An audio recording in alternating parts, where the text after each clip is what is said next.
Hey comic book fans, welcome back to Comic Book Corner 2.0, and fans, you're back with me, Mike Spider Slayer, getting ready to do the countdown, episode number 133. That's right, fans. Now with episode number 133, we are introducing a new segment to this countdown. It will actually revolve around the comics that are coming out this particular comic book week, and the reason for this new segment is for me possibly putting this show on SoundCloud. I want this to kind of expand out there, so this will be a new segment for, yes, you YouTube viewers out there, and for the new SoundCloud listeners out there as well. So I'm kind of experimenting with it, hopeful to get this episode up on there. So but this is the show, nevertheless, where me, Mike Spider Slayer, counts down my favorite comics of the week and making my way all the way to that top spot, and then we'll go over the new comics that are coming out this week. So let's get started with number 14. That's right, guys. So this week, number 14 comic book for me, and this is probably one of the worst ones in the series up to this date for me. That was Darth Vader issue number 16. Cool cover. I mean, you got, shiny helmet Darth Vader on there, and, and it's just like, oh, what's this new story? And this is coming right off of Vader Down. And the way the book opens up, it's very promising as it kind of plays right off the heels of what happened in Vader Down, and Vader kind of shoves it into the Emperor's face that he defeated his little Corbin guy, who was like the fish dude. I forgot what they are, and kind of like what's his name, General Grievous at the same time, and he kind of throws it into his face, and he sits there and says, "If you're gonna have people keep tabs on me, they need to do a better job, Emperor." And so right away, the Emperor Palpatine sits there and sends him off onto the new mission, and this one is called the Shu-Torun War. And so it opens up just like very movie-like style, just like Vader Down did. Artwork is kind of consistent in the book, but nevertheless, though, I didn't find this story all that interesting, at least this opening part to the story arc, as it plays back to this newly apprenticed queen that Vader just wound up destroying her whole entire family and decided to make her queen or whatnot. And what happens is, if you did not read the Vader Down annual, I thought you would be kind of lost with this particular issue. And by the time we wound up getting to the end of it, he finds out that his little assistant Afra is missing. He goes out and sends the bodyguards to go searching after her. So again, I thought this issue was okay. It wasn't bad. I gave it a 3 out of 5 stars. In my opinion, I just thought that if you didn't read that annual, you'd be clueless in who that character was. And when I read the annual, I kind of took it as a throwaway story as well. So it was just like, do I really want to be invested in this character? Like, really, what was her point? So, again, I really wasn't on board with this one too much. It wasn't bad. I gave it a 3 out of 5, as none of my comics were bad this week. But that did fall in number 14. So let's go on, and what made number 13's list? Well, number 13 goes to Black Knight, issue number 4. Unfortunately, this is the first all-new, all-different Marvel title that is getting the axe. That's right, fans. It is getting chopped off. It sold a miserable, I think second issue, 22,000 copies or something like that. Even the first issue only sold 39,000, which, in any other independent comic creator, you would love to sell 39,000 comics. But in Marvel standards, it just does not make the bill here. So unfortunately, this is going to be, canceled. And I think a lot of people, based off of what I saw in comments on one of these articles, saying that they would have loved to see Dane Whitman be a ruler of his own British Avengers team, or kind of just fit in with the Avengers, not being on Weird World. People don't agree what's going on here. So in this particular issue, we find out that Dane Whitman has his ebony blade taken from him, and Captain Steve Rogers is the one that now is in possession of him. And within the issue, you find a lot of standing around and talking, and that's kind of been the problem of this story. It hasn't been much progression. And in the end of this particular issue, we find out that Captain Steve Rogers is going to hold on to this blade, and Whitman is going to be held captive. And Whitman's just like, see, it's already in your eyes that you want this blade. You want it, Steve Rogers. I can see it. You want it in its possession. It's already possessing you, so you can see that it's, they're arguing back and forth. And based off of the next issue, when you look at the interior art of this actual book, you wind up seeing Steve Rogers' face. It's like green and red, and it's like, oh, the ebony blade, it's in my possession. But yeah, so after the story arc, though, the series is over. So it's like, what's going to happen? So viewers, listeners out there, do you want to see this? Is this fortunate for you that this book is being canceled? Just leave it in the comments. So it's kind of sad that a book so quickly is being canceled. But in the end, I gave it a 3.25 out of 5 stars. All right, next we go on to number 12. And number 12, fans, this week goes to Guardians of the Galaxy issue number 5. In this book, we get introduced more to Yotat. And if you're not familiar with Yotat, he came from the Secret Wars. And we kind of got like a replay of what happened in Secret Wars, as you get to see the Guardians doing battle against Yotat. And I thought it was a very repetitious type of book in here. It was comical at times, where you got Rocket, who sits there and shoots Yotat in the face, and he's like, blam, I murdered you, and Drax is sitting there pummeling him in the face, and he's just kicking his ass, and it was just a very action-heavy type of book. Now, I love the colors in this book, and I love the artwork in it, and I love Kitty Pryde, and I love Star-Lord's relationship with each other in the actual series, but I find that this series again is starting to go slow. There's not really much story progression in here. They do kick Yotat's ass. We find out that Peter Quill has been set up by his own people. He's no longer going to be the king of Spartax. The Kree person, Hala, wound up escaping beneath the ground. And what makes this series interesting for me, and what makes me want to continue this, is what happens between Annihilus and Queen Brew. What is their MO? What are they setting up to do here? Again, the artwork is gorgeous. When you look at Queen Brood and when you look at Annihilus, they're just these menacing, evil creatures. And it really makes you want to be like, come on, let's get to this main storyline. So, and the next issue promises Peter Quill and Galactic Enemy number 1. So, interesting. We're going to see where this one goes. But, again, it was kind of just almost a throwaway story for me. And I gave this one 3.25 out of 5 stars. All right, now we go on to number 11, and number 11 goes to Starfire, issue number 9. Starfire is a solid book, and I enjoy it. Unfortunately, this will be another one that is getting the chopping block by DC Comics. And it all has to do with, I think, this DC Rebirth situation. I think we're going to see Starfire go back over to the Teen Titans, and she'll be the leader of the Titans, or something's going to happen there. But this book will end at issue number 12. Jimmy Palmiotti and Amanda Conner do a wonderful job on the book and writing it. I think the artwork on most of the time is great, but our regular artist is not doing this book. And the artwork in this book is very similar to Darwin Cook's art. So there wasn't anything wrong with this book. I thought it was a pretty nice book to look at. The cool thing in this book is we wound up seeing Silky making his appearance in here. And we get kind of like an introduction to him on how he picks humans as his pet and whatnot. And I thought that was kind of cool. I watch Teen Titans Go on a regular basis because of my kids, and Silky plays a major part in it, and Silky is hilarious. So we really get to see a whole thing with that and Soul and whatnot.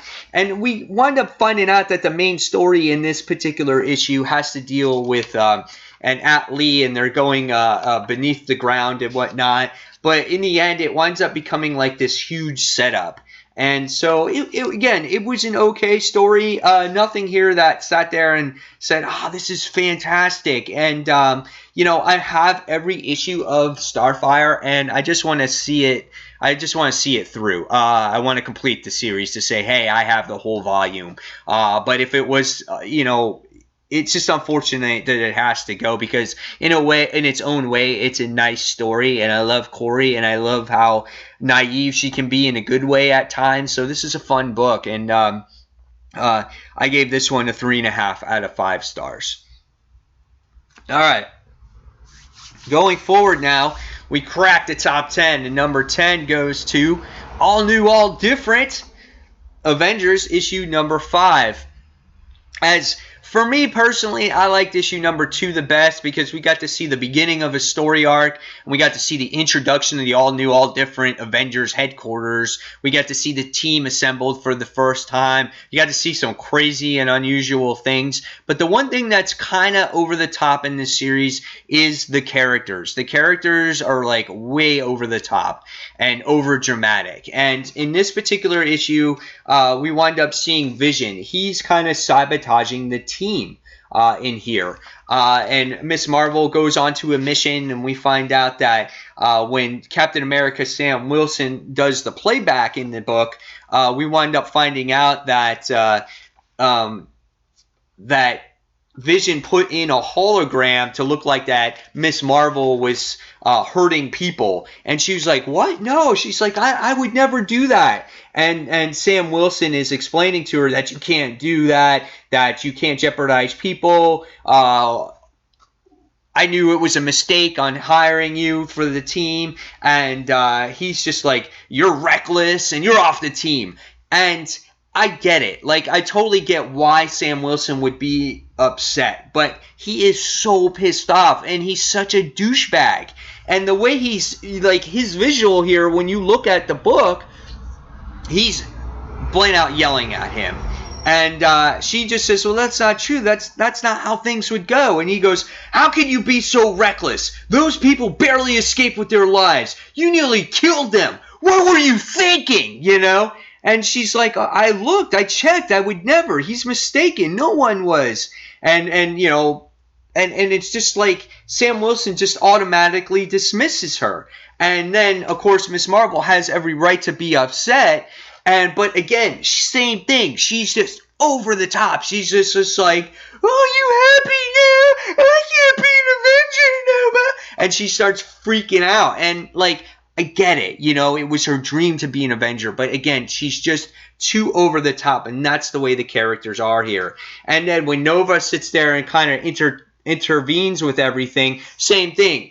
He's like, you're a wild card. You're off the team too. So it's like everybody is totally just way out of character in this. It's just like over the top. And so far, the villains that have been in this series have been like second stringers, B-rated villains. And it's kind of like, this is what the Avengers are like. But I did get a comment, and when I did a full length review on this, saying that I missed how Hickman's run was on the Avengers. And I felt like Marvel now probably wants to make the Avengers in a different direction, try to get away from a series that was so dark, because it introduced Secret Wars, and they wanted to go with a more lighter team and a lighter atmosphere and maybe more characters that people can relate to. I think this book definitely has true potential, and I think maybe Mark Waid is trying to find his way with all these different characters and trying to find a good balance here. But this was an okay issue. I gave it a 3.5 out of 5 stars. It ends up pretty dramatic there with Jane Foster, Thor, and Sam Wilson. So, again, 3.5 out of 5 stars from me. All right, so now we go on to number 9. And number 9 goes to Tom Taylor's Green Lantern Corps Edge of Oblivion.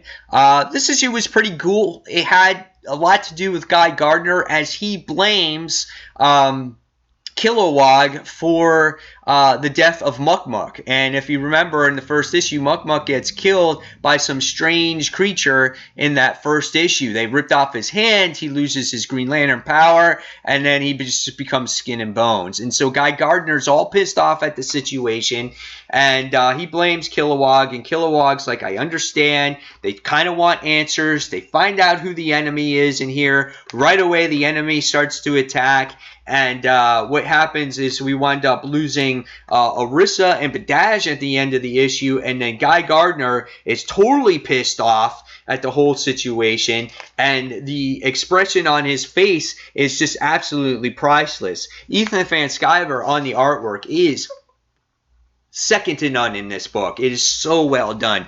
Absolutely gorgeous. But when Guy Gardner sees them disappear, he's just like, what? Oh my God. And then Kilowog's in the background. He's like, Gardner, they're gone.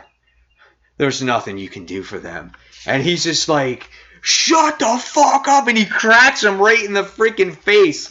And it's just like, oh my God. And it's just, you can see how pissed off Guy Gardner is. It's just classic. Good issue. I'm enjoying Green Lantern Corps. For me, it's like 3.25, 4-star book in here. I just thought the pacing was a little off. And just as like, as soon as they introduce the bad guy starts doing bad things. And it was just like, yeah, just a coincidence there. But nevertheless, it's good. I love how Tom Taylor writes. He really puts a lot of emotion into his characters, and that's why I feel he's such a great writer. So again, 3.25, 4 stars out of me. There's a lot of books here for me that got like 4-star status this week.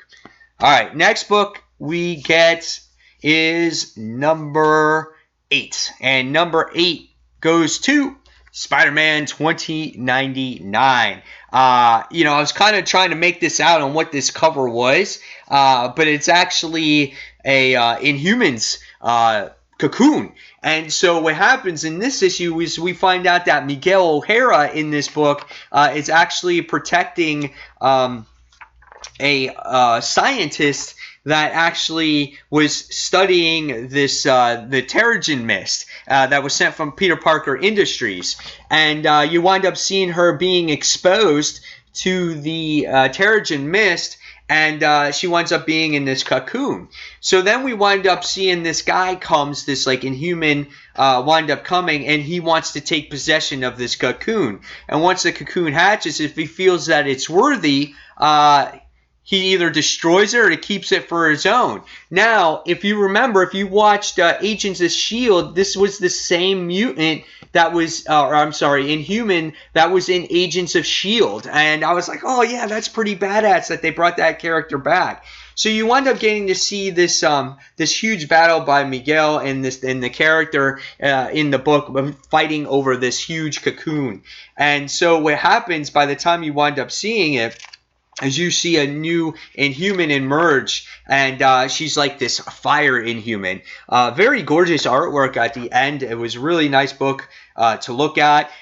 There's great scenes here, character interactions between Miguel's assistant and I think like the secretary in here. I'm trying to remember their names. Her name is Jasmine, and it's just hysterical. They always go into it with each other, and they just like take it to the next level. It's like a Seinfeld episode, and that's what I love about those two characters. So the supporting cast is really good. Roberta Mendez, who's the Captain America 2099, kind of took a back seat in this issue. She was resting, recovering from what happened in the last story arc. My only problem with this issue is they knew they sent a person that was from the outside, and the scientist was like, well, why didn't you keep it in containment? And they're like, well, we didn't have the Inhuman gene. Well, why didn't they think about it when they were sending the scientist over that, hey, did you test her for the Inhuman gene? Like, that was the one thing that bothered me about this issue, and that's why it was kind of on the lower tier of the 4-star books, because it was like, yeah, you have an unknown person out here, you don't know if she has the Inhuman gene or not, and you don't have it contained. So right away it reacted to her, and it made her an Inhuman. So that was very careless on people that are very, very smart there. But nevertheless, it was a good book. I gave it a 4 out of 5 stars. All right, next we go and we're going to talk about number 7. And number 7 this week goes to Totally Awesome Hulk, bruh, in the grip of Fin Fang Foom. This series has potential. I really enjoy Totally Awesome Hulk. Some people that are longtime Hulk fans may not agree with Amadeus Cho being the Hulk. They may not like this version of the Hulk because he's a kid, and when he becomes the Hulk, he tries his like all his hormones go crazy. He's trying not to release the inner beast in him, and he's trying to be a different Hulk from Banner. So that's what he's willing to struggle, and you get to see that message in this issue, and that's what I appreciate about the book. You get to see Jennifer Walters, who again makes a presence in this book. Miles Morales, Spider-Man, makes a presence in this book as well. And he's funny as hell in there. He's just like that character in the background that just makes a comment here and there, which is so funny. But you wind up seeing Amadeus Cho go against Fin Fang Foom in the issue. And the battle was pretty cool. It was very Godzilla-like. And that's what I've gotten from this series so far when it comes against the enemies. When it comes to the artwork, Frank Cho's artwork is absolutely gorgeous in the book. He's a great artist, and he makes his characters beautiful. The coloring was really nice. And in this story, we find out a little bit more of what happens to Banner and what's going on with Hulk, how he can't control this radiation. And the whole containment unit is about to blow, and they're trying whatever situation they possibly can to save him. Any protocol. Amadeus Cho makes his appearance in here for the first time, going back to the past, and he's sitting there going, I have 2 minutes to find out a cure. And all Earth's mightiest heroes are starting to panic, and what happens is they knock Amadeus Cho out because they thought he was out of line, and then it reverts back to the story.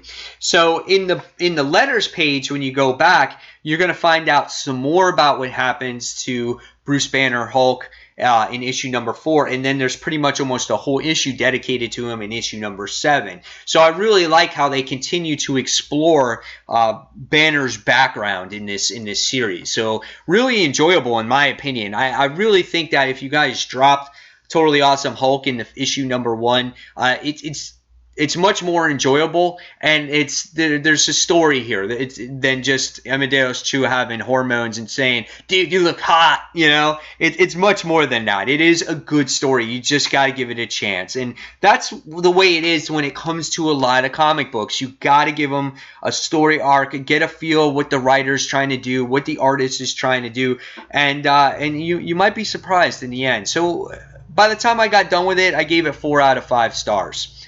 All right, so now we go on to number 6, and number 6 goes to Wolverine issue number 5. Wolverine continues to be a solid story, all new Wolverine, as this time she teams up with the Wasp to try to cure her clone sisters. In this issue, you wind up seeing them go into the bloodstream with one of the sisters and trying to cure her of the nanites that are within her actual body. And it's funny, I kind of like watched this same thing on Legends of Tomorrow. It was like when Adam went into his Hawkgirl's like bloodstream. So it's like the same thing that happened in this issue as well. And they were trying to destroy all these nanites, which was pretty cool.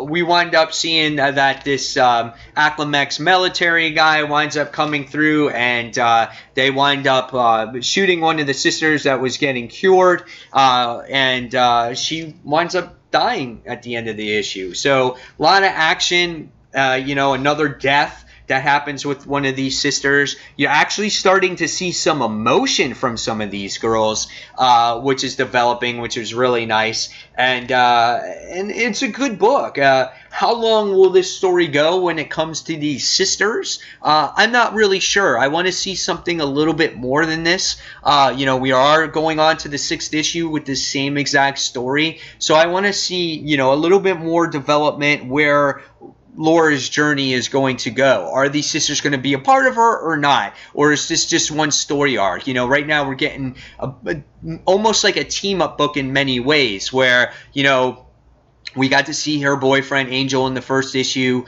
We wound up getting to see Doctor Strange in the last issue. This time around, we wound up getting to see Wasp. So in many ways, it's almost like a team-up book, which there's nothing wrong with that because you get to see different characters that maybe you haven't seen in a while. And Tom Taylor, again, puts a lot of emotion in his books, and so it's a nice read. And I gave it 4 out of 5 stars, really close to being in my top 5 this week.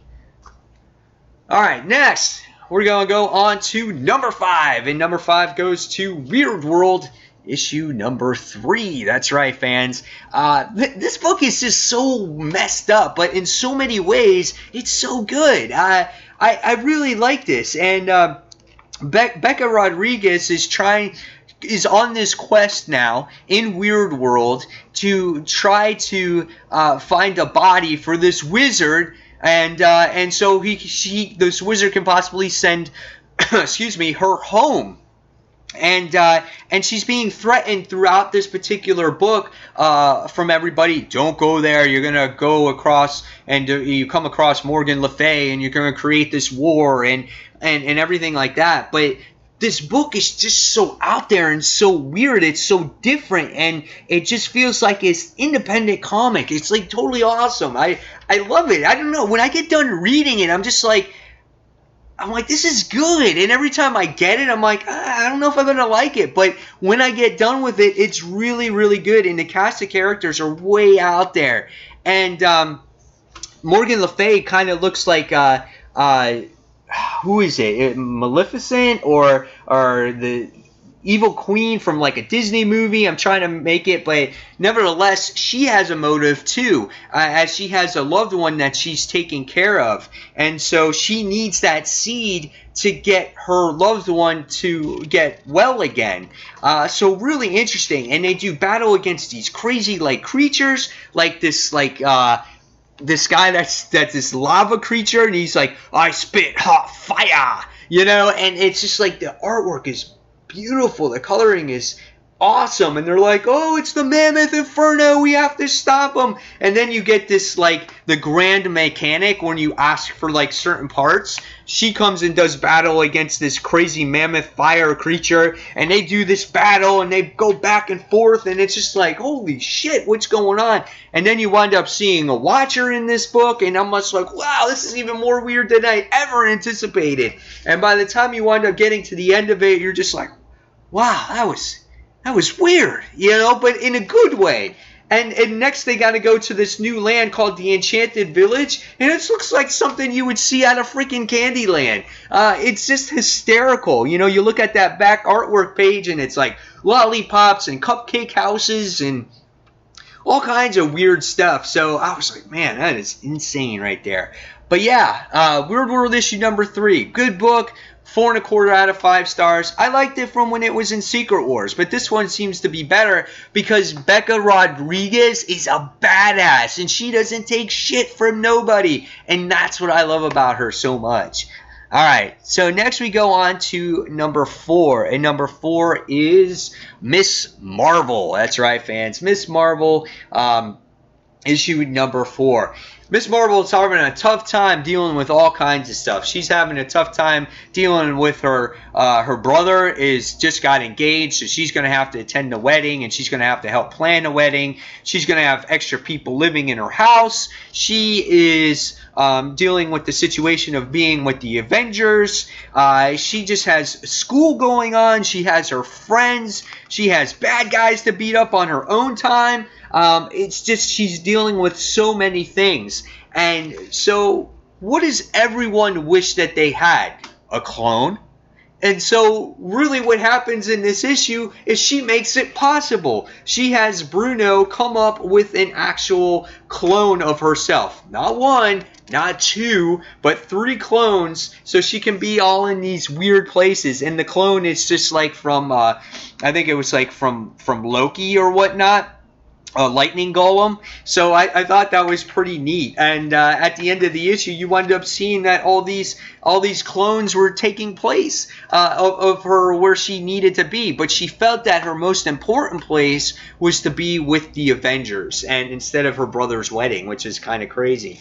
In the end, though, Bruno was super tired from creating all these clone-like people that he fell asleep, and somehow the 3D printer wound up going ape shit, and it wound up creating like 30 clones of Carmella. And I was just like, oh my god, that is so funny. And so I had a good time with it. And Miss Marvel's a good book. This was a good way to open up a series, I thought. They should have opened it up like this. I really didn't enjoy the first story arc, but this kind of proves itself once again that this is a series that you can continue to read, because it's different. And Carmella's a very relatable character, especially if you're younger. You know how busy it is trying to juggle life when you're a young student, and dealing with job and dealing with family and everything else. You're just learning the ways of life and how to balance it all. And this issue did a good job at that. So in the end, I gave this one a 4.25 out of 5 stars. All right, next we're going to talk about our number 3 book. And number 3 book goes to All New X-Men, issue number 4. Once again, it has Laura on the cover. This kind of could have been an all-new Wolverine book, really, because this book focused around Laura here. And what All New X-Men is doing is that it's really exploring, I think, the characters of the roster, and it's really kind of fleshing them out a little bit, because even though we're all familiar in a way of these characters, I think what Dennis Hopeless is doing, and he did this with Avengers' Arena, is he's spotlighting characters so you can feel connected to characters. So you're going to like this roster, and that you're going to want them to do missions together, and you want them to come together, pull through with each other, help each other, care for one another in case something happens. And so in the last series, we wound up seeing it being about Cyclops. In this one, we see it being about Laura. And we get to see how tough she is, how she's so headstrong and so stubborn, how she'll take a bullet for anybody. And she's like, that's just what I do. I'm the Wolverine. And Angel is trying to come in terms with her, talking with her, saying, hey, we're a team though.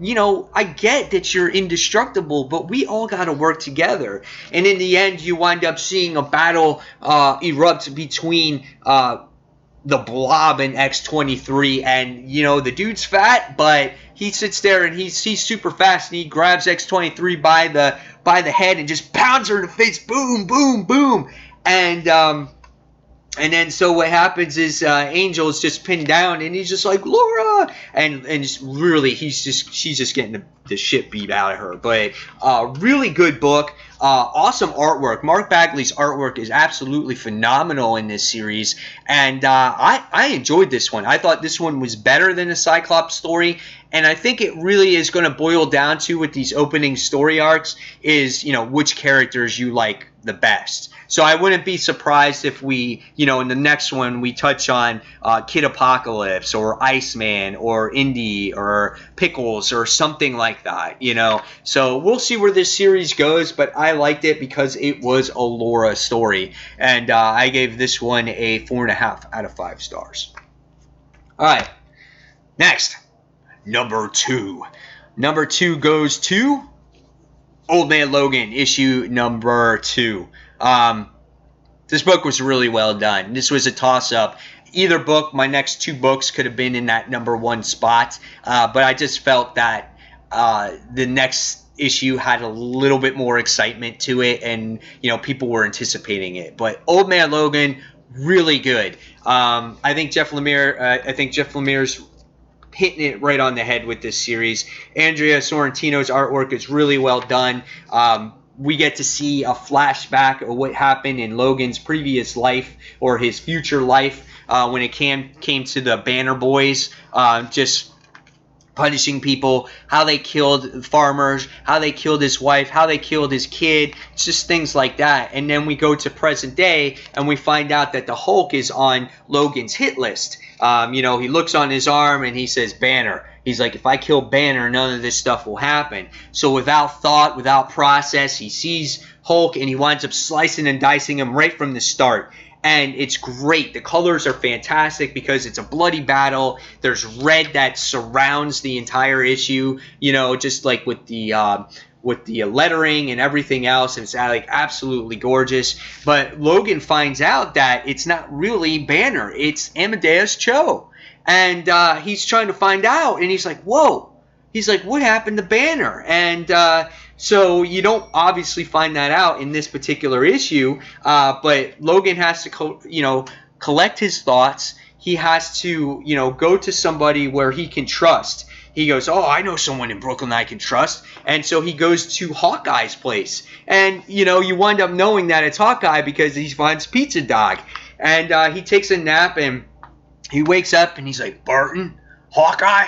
And you wind up seeing Katie Bishop at the end, and she's like, you're half right, old man. And Katie Bishop just sits there and points the arrow right at his face. And you're like, oh, damn, it's just like, what's going on there? So really interesting stuff. It's like, how is Logan now going to recover from this? Like, how is he going to find Banner? Like, we don't know where Banner is, and Banner was the whole outcome of everything. So, not sure what to expect going forward, but really good book. Nice battle between the two characters, and I think it was like your first true all new, all different battle between two new characters in this universe. So really cool. And it had that a little bit of a nostalgic feel. It brings back that classic fight between Wolverine and Hulk, and now it just fast forwarded 30 years into the future, and here we are with a new Wolverine and a new Hulk, and they do this battle.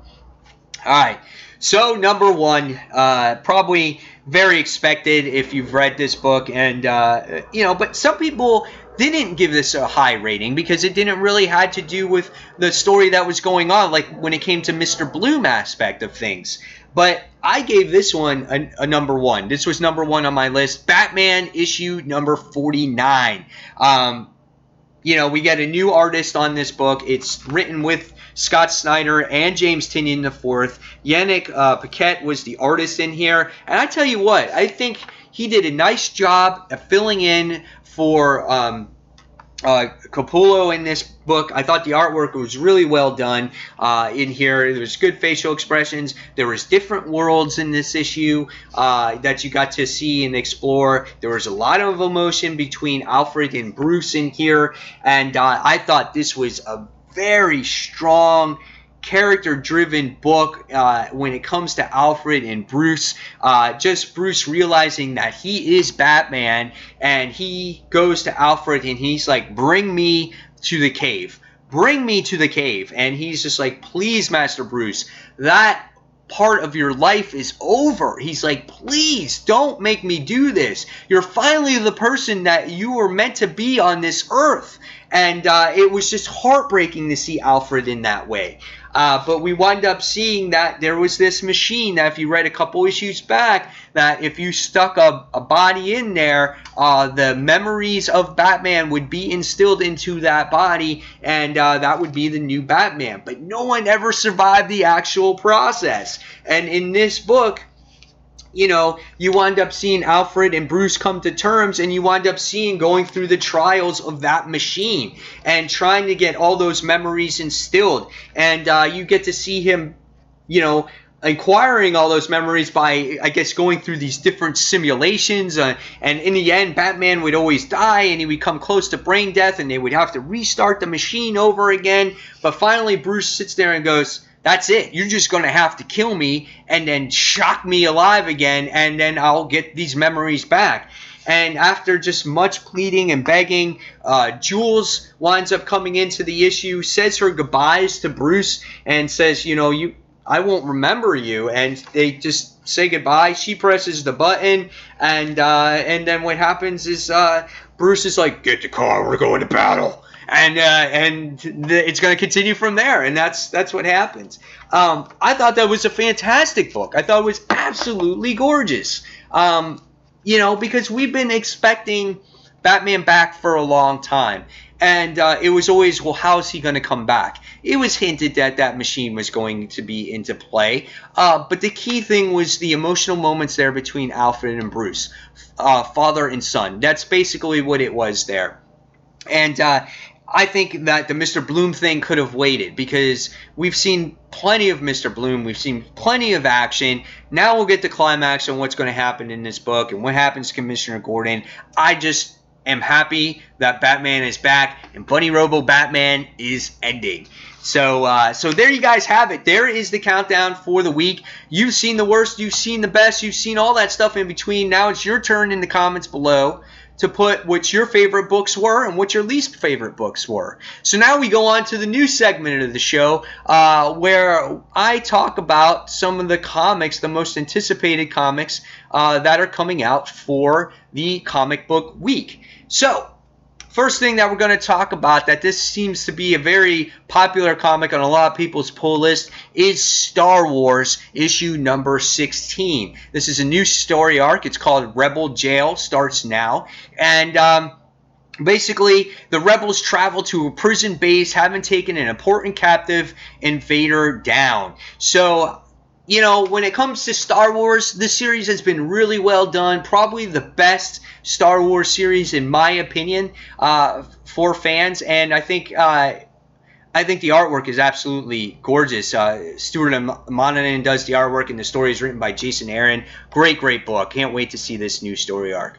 Another book that's highly anticipated on a lot of people's list is Wonder Woman issue number 49. Now, are you fans of Wonder Woman? Do you like the direction that this character has been? But it looks like she's no longer going to be the God of War. So what's going to go on? Because the past couple of issues with Wonder Woman have been very filler. So in this issue, Wonder Woman confronts what the return of Ares and Apollo will mean for her and how it will impact her role as the God of War. Plus, world-renowned visualist Kim Chong-chi puts his stamp on the DC universe. So it'll be interesting to see where Wonder Woman has gone. I love David Finch's artwork in the book. Meredith Finch has written this book ever since the new creative team has come on. So good book, and it looks like it's going to go in a good direction now. So we'll see what happens. All right, next is a book called Six Criminals. If you're not familiar with it, it's on issue number 14. I've read the first few issues of the series. Haven't read it in a while, but I heard it's very popular. It's number 3 on most pulled lists this week, and it goes, why can't we just all get along? Because then the comic would be boring. So the price point on this book is $3.50. And again, it's just one of those books for me that is, just can't read everything, but it is a good series. All right, next goes to Harley Quinn, issue number 25. This is number 4 on people's list this week. And at long last, it's Harley Quinn and the Joker face to face. The life of Harley's new love, Mason McCabe, is in the Joker's hands. So, how many of you like the way Harley Quinn is in this new 52 version? Are you fans? Are you not fans? Leave me in those comments. Tell me what you guys think of Harley Quinn. I currently, again, am not reading this series. Same people that write Starfire, Jimmy Palmiotti and Amanda Conner. But I just think Starfire is more of that realm than Harley Quinn is. I love Harley Quinn the way she was before the new 52 came out. All right, number 5 on the poll list this week goes to Amazing Spider-Man issue number 8, another series that's doubled up each month. So technically you're paying $8 a month for this series if you enjoy it. And it's Cloak and Dagger are serving Mr. Negative in his war on Spider-Man, but how? Things are getting even more worse as Mr. Negative inverts Peter Parker himself. Personally, when it comes to this Amazing Spider-Man series at this point in time, I am not a huge fan of Mr. Negative. I'm not a huge fan of Cloak and Dagger. However, I am a huge fan of what could possibly come to this series. We've got Regent, who's been introduced. We've gotten Dr. Octopus, who could be coming back. We got the Lizard, who's joining a team. We got all these different characters, like the Rhino. It's like, come on, let's get to the good stories. I don't care about Mr. Negative and the Scorpion people or the what is it, the future telling people or whoever they are with Scorpio and Aquarius and all those guys. It's just like, I want to get to those good stories. All right, so next on number 6 on people's pull list this week goes to Extraordinary X-Men issue number 7. As one team of X-Men stages a daring rescue mission in Weird World, another team stages one in the psyche of their teammate. Something happened to Nightcrawler that has left his mind in turmoil. I think this might be a good issue, and I'm really enjoying the Extraordinary X-Men. For me, it feels like this is the closest book out there that is to Uncanny X-Men, in my personal opinion here. I love the roster. I love Storm as the leader. I love how Old Man Logan is like, Logan. Young Jean Grey is in this book. I love how Colossus, who's trying to be the mentor, the one that teaches people, just like in the Deadpool movie. I love this team, and I'm starting to love this book. And the last issue was really well done, in my personal opinion. And I think this will be interesting because when Nightcrawler got captured by Sinister Six, he got totally messed up in the head. So I want to see what happens to him here. All right. So next on people's list, we go on to the Mighty Thor. The Mighty Thor issue number 4, The Path of the All-Mother and Asgard is torn apart by civil war with Thor cut in the middle. Now, I've heard Thor is a good book. It is a very wordy book. However, unfortunately, I never read. This is one of the few all-new, all-different Marvel titles that I have not read. I've never been a Thor fan, whether it's Jane Foster or regular Thor. It's just not my cup of tea. It's just one of those things that I don't care about Asgard, So hopefully in the future, maybe I might catch up on it, but just never tickled my fancy. All right, 1, 2, 3, 4, 5, 6, 7. All right, so now we go on to number 8. Number 8 for a lot of people's pull list, and it has over 1,000 pulls, goes to Bitch Planet issue number 7. Makato arrives on Bitch Planet. Whitney has to answer for Miko's death. Cam gets a new cellmate and critical clue to the whereabouts of her sister. This book is $3.99. I heard a lot of great things about this series. Fortunately, I never was able to read it from issue number 1, and I really don't know if I will have the time to catch up with it. But if you guys feel that it's worth it for me to pick this up, again, leave me comments. Tell me what you guys think of Bitch Planet issue number 7. All right, next we go on to number 9 on people's top pull list, and this goes to Batman and Robin Eternal, issue number 20. I'm a failure when it comes to the weeklies. I said I was going to see this through, and I didn't. I stopped reading it at issue 13, and I think when it comes to weekly comic books, I feel like they get old. The story gets old and boring. I like to see stories constantly change. It was the same thing with like Batman Zero Year.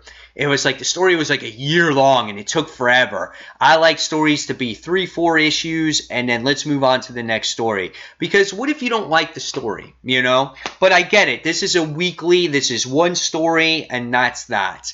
And but I just feel that I can't justify myself spending, $2.99 every week for a story that I felt is okay. I mean, it's good and I felt like it's better than the original Batman Eternal story, but for some reason I just can't get into these weekly books. Future's End was just like, it was like tortures for me. It was like punching me in the face each and every week just to get through it, but somehow I did. All right. So next we go on to, I think we're on number 10. I'll have to do a better job at numbering these going forward. But Robin, Son of Batman, issue number 9. Damian and Goliath are reunited criminals, thugs, villains, and everyone else. Better beware. The fur is going to fly in Gotham City as Damian tries to keep the collateral damage down from Goliath's return. So, same thing, Robin, Son of Batman, not currently reading it. I just feel like it'll be a matter of time before we get a Batman and Robin book back. And hopefully Damian will return with Batman and we'll get that series back in action again as DC Rebirth comes into play. All right, next goes to number 11, and that goes to Uncanny Inhumans, issue number 5. The Quiet Room starts now.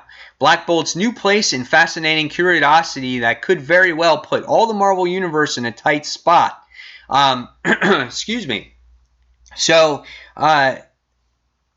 with this book, this plays off of the Secret Wars storyline. If you read the Secret Wars storyline, Black Bolt had a bar, Quiet Room, all shit hit the fan in that series. So that's where this one starts off here. And it looks like Brandon Peterson joins this flagship Inhumans book. So unfortunately, I'm not reading the Inhumans. I can't quite get into them the way maybe some other people are. It's just one of those stories that I just don't like. I like Medusa, and that's really about it. I just feel like that the Inhumans are replacing the mutants, and it's heartbreaking to me because I don't like seeing that. And I don't know. I just don't like this whole war between the mutants and the Inhumans and how the Terrigen Mist is killing off the mutants. Why can't we just all get along, right? All right. Next on the list is a book that has made a resurgence for a lot of people's eyes, and that's Archie issue number 6. Archie and Jughead are on the outs with each other, and now Archie has no one to help him against the fury that is Hiram Lodge. Not even Veronica wants to go up against her own father. So yeah, Archie, I heard, is a much improved book. It gives characters a lot of depth. It fleshes out the characters a little bit. And I heard it was really well done. People are constantly telling me to read this series. I just haven't gotten around to reading it. Maybe one day I'll be able to catch up. It's a $3.99 price point. All right, next is Sinestro, issue number 20. Sinestro confronts the Pale Bishop as Earth's fates hang in the balance. The outcome of this battle will forever alter the course of the Sinestro Corps. $2.99 price point. They've been dealing with this impaling characters for like 6 issues now. I am so happy that this story is coming to an end. I want to see where Sinestro goes. What happens when Rebirth happens? Is he going to join the Green Lantern Corps? Let's get this story. Let's get the road on this show on the road here and get this story progressing because I am done with this story arc. All right. Next is Lumberjanes, issue number 23. Molly spends time with the Bear Woman to learn more about the shapeshifters, and the girls finally have to plan to help Seafriend's Karen get her boat back. Never read Lumberjanes. Another series that I heard a lot of good things about. It's in the top 20 in the pull lists. If you guys haven't read it, go ahead, maybe check it out. It might be up your alley. Another book that I like currently is Spider-Woman, issue number 4. Trapped in the alien hospital with a bunch of pregnant extraterrestrials, Jess has no choice but to stick it out as the Skrulls attack. And yeah, if you read the last issue, she was kind of in labor there, and because she exerted herself too much, and now she's doing battle against these Skrulls. And Jessica Drew really showed her true character in the last issue, and so I definitely, if you guys are Jessica Drew fans, you might want to check out this story arc. I thought it would kind of suck, but it is a good book. However, the price point is $3.99. All right. Next, we're going to go on to Huck issue number 4. New revelations about Huck origins comes to light. So if you're a fan of Huck, which is a really good series, I've read the first 2 issues. I did not read issue number 3. You're going to find out a little more about Huck in this issue. So definitely pick it up. Great series. All right. Next is Secret 6, issue number 11. Strix, a former Talon, once in the service of the Court of Owls, seemed to have found a place in the world of the Secret Six, but now someone from her past comes calling, threatening to undermine. Secret Six is written by Gail Simone. A lot of people were turned off by this series due to the muddy artwork in the beginning. I read the first 3 issues of it and I turned away from it. People now have been telling me that the series has improved. Excuse me. And hopefully we'll see. We'll see where it goes. But I won't be picking it up. So if you guys enjoy it, please tell me in the comments below. All right. Coming into the top pulled books of the week. And this time we go on and we talk about Astro City, issue number 32. A look into Steeljack and how he's been getting by the last few years when he's hired by a female Fatale from his past. He'll wind up deep in trouble and no one to turn to. Astro City is another series I haven't read. I know people were reading it. I don't hear too many people talking about it though. All right. Squadron Supreme, issue number 4. Things get weird. The Squadron descends into the newest, weirdest corner of the Marvel U. But how many of them will make it out? Now, it seems that Weird World is is like the closest alternate universe to, I guess, the main Marvel universe, because a lot of things seem to happen in Weird World. So we're going to see where things go with Weird World and the main universe of Marvel. But Squadron Supreme issue 4, don't read it, didn't read it in Secret Wars. All I know is what happened in it is Namor got killed. That's all I know. Price point is $3.99. And last but not least, guys, the book that's in the top pulled books for this week goes to Silver Surfer issue number 2. Why is Silver Surfer fighting the ever-loving blue-eyed thing? Who is Alicia Masters' person, and why hasn't Norrin and Dawn about her before? Silver Surfer, I think if you've never read Silver Surfer in the past, you might like this series. But I read Silver Surfer in his previous volumes, and this book, personally, for me, is just not there. I can't see Silver Surfer riding around his surfboard in space with a girl doing these battles. I'm not a huge fan of the artwork. I just like it back in the old days when it was the 90s book and he was fighting Thanos and dealing with the Infinity Gems and dealing with the Heralds and all those things. And for me, this book is just completely night and day from where it used to be. So that's it, guys. There you have it. There has been the countdown for the week. You've seen the top books being pulled for the week, and hopefully I reminded you guys to pick up the books for Wednesday, for February 17th. And fans, there you have it. There is the new segment added to the countdown, and hopefully you enjoyed it, and hopefully you'll be listening to this on SoundCloud as well. So fans, as always, thank you for watching Comic Book Corner 2.0, and until the next comic book review, this is Mike Spider Slayer signing off, and this has been the countdown, episode number 133. Take care, fans. See you soon. Bye.